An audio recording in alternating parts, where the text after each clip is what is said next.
आज हम पढ़ेंगे न्यूक्लियस के फंक्शन ऑफ न्यूक्लियस। अब न्यूक्लियस क्या होता है? न्यूक्लियस सेल का ब्रेन होता है।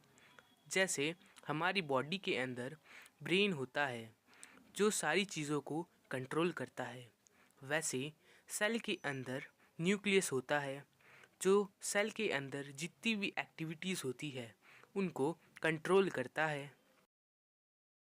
पहला point, it controls all the metabolic activities. तो मेटाबॉलिक एक्टिविटीज़ होती क्या है? मेटाबॉलिक एक्टिविटीज़ हो गई केमिकल एक्टिविटीज़। तो ये जो न्यूक्लियस है वो सेल के अंदर जितनी भी केमिकल एक्टिविटीज़ होती है उनको कंट्रोल करता है। दूसरा point, it controls all the cellular function. ये जो न्यूक्लियस है वो सेल के अंदर जितने भी सेल की फंक्शन होती है वो यही कंट्रोल करता है, जैसे रेस्पिरेशन, एक्सक्रीशन। तीसरा point, it brings about growth of the cell by directing the synthesis of structural proteins. इसका मतलब ये हुआ कि ये सेल की ग्रोथ को बढ़ाता है। कैसे?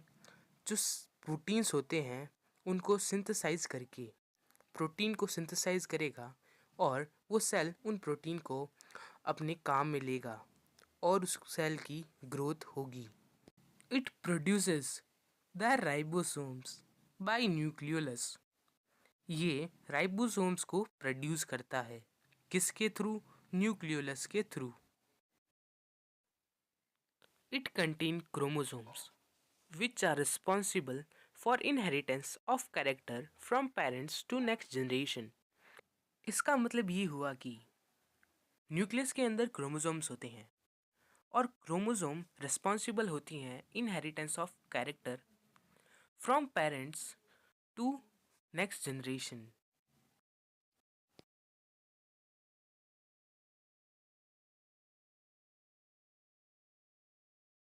तो अब एक लॉजिकल क्वेश्चन, ये जो होता है वो दिखता नहीं और जो दिखता है वो होता नहीं, उस थ्योरी पे बेस्ड है।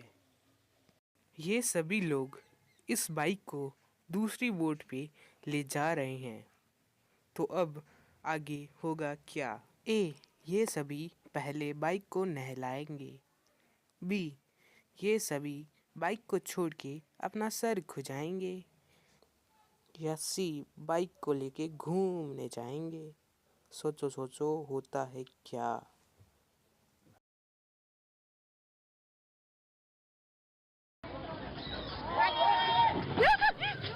तो सही ऑप्शन है कि ये बाइक को लेके मछली पकड़ने जाएंगे।